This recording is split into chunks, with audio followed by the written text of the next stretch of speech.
Welcome to Untethered. Michelle, Serana. Hey there. Here we are in the beautiful River Turia, which is a great place to do your first episode, I think.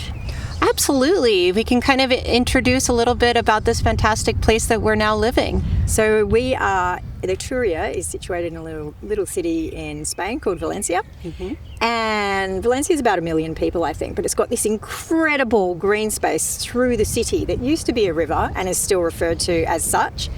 And it's now a city park, and so it's kind of renowned, I think, now for bike lanes all through the middle that you can ride your bike through.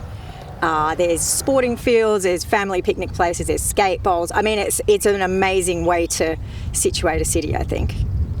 Right. I mean, so humane, right? To really focus the people's ability to go into a green space and really just enjoy this terrific weather that we're having right now, you know? Yeah, which brings us to the point of this podcast, which is sort of trying to decode Spain in a way. We've both been here, Serana, you're 2.5 years now, I think. That's right. We're 3.5-ish, coming up 4.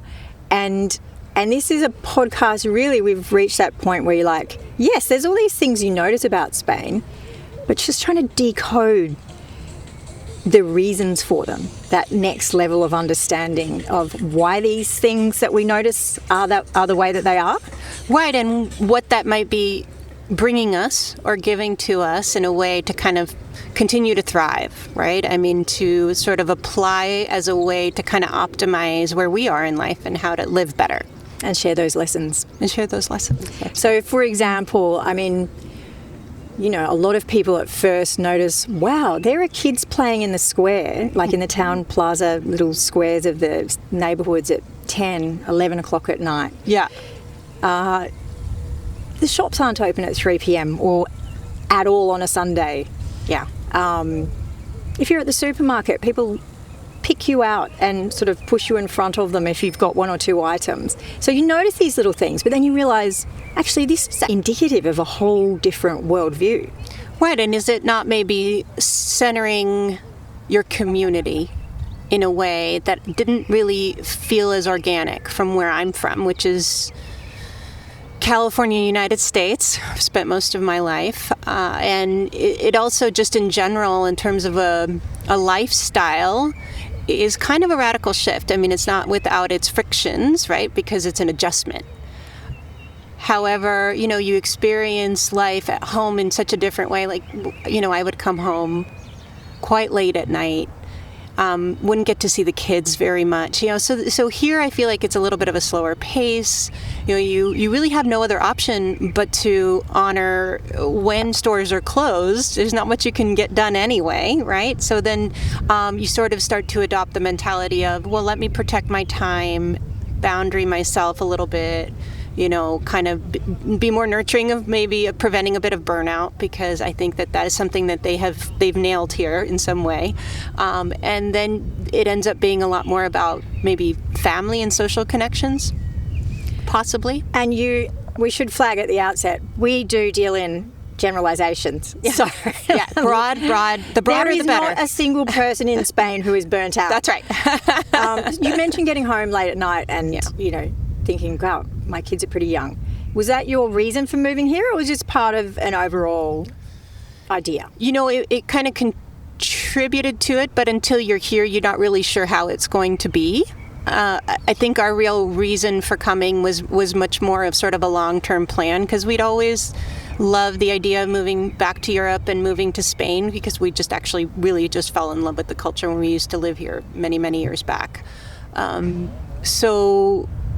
But being here is very different from the idea of it, right? And it's not without its difficulties. You know, we have to give voice to that. Anytime you're moving your family across the world, I think we have to acknowledge that it's not always easy without its difficulties. But on the other hand, I think it's so enriching, right? Even the experience of it, even when it's tough and it's hard and you're homesick, those things also help to give that contrast to feel more grateful about what we do have. It's a bit like exercise. You feel good because it was hard. Like it's the hardness that makes it worth it at times. Yeah, I mean, if you do live a life that has zero friction in it, then how do you really experience the positives that come, right? I do have theories about the more convenience we have, the less happy we are, but we'll get to all that. Yeah. So you're from Portland. Do you say Portland or San Francisco? I usually say San Francisco because we spent the most time there, but we did spend a few years before our move directly here in Portland, Oregon. So very different in and of themselves. Those are very different, maybe even culturally speaking, different places. But yeah, how about yourself?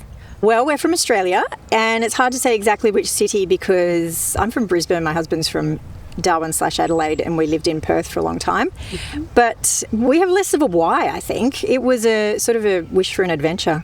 The kids were 8 and 10, but for us it was a bit of a, well, we can both work remotely, and let's see if that works for our family. And so we took the plunge.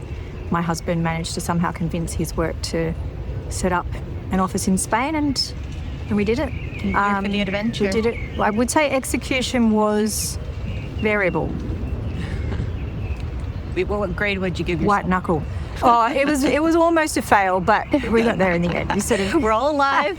When I look at those Facebook forums where people are so organised, they know what taxation law they're under.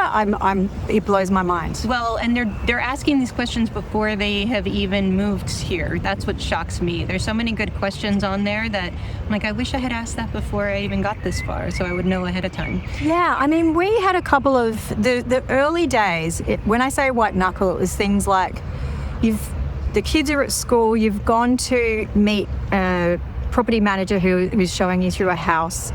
And then you've cut it too fine with school, and then he says, but you haven't seen the car parking space yet, which is really important.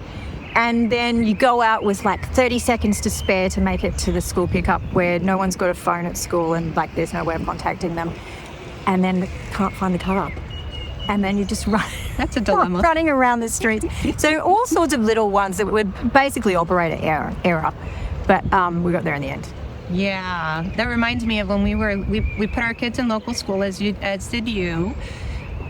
What was hilarious was that because we landed in July, closing in on August, there were no offices open to even kind of explore what it would be like or how to place our kids in the public school system, because everybody takes the month of August off, and without fail. And the schools as well, which is the funniest bit. It's like, when would people be enrolling for school? Probably just before school, but especially us, because again, we were not organized enough to get our act together. But then that once again, like, yes, everyone takes off August, and that's the way it is. And I love that about Spain. That's right. When we were kind of grappling with some of these questions about worldview, we thought there was maybe some richness in looking at it through a psychological lens to some extent. Certainly with my background is a PhD in clinical psychology and a lot of training in neuropsychology, which is the study of cognitive health and assessment, as well as how to kind of adapt to and manage these conditions. I really felt like it's really hard for me to remove that bias, regardless. So it colors a lot of what I see anyway.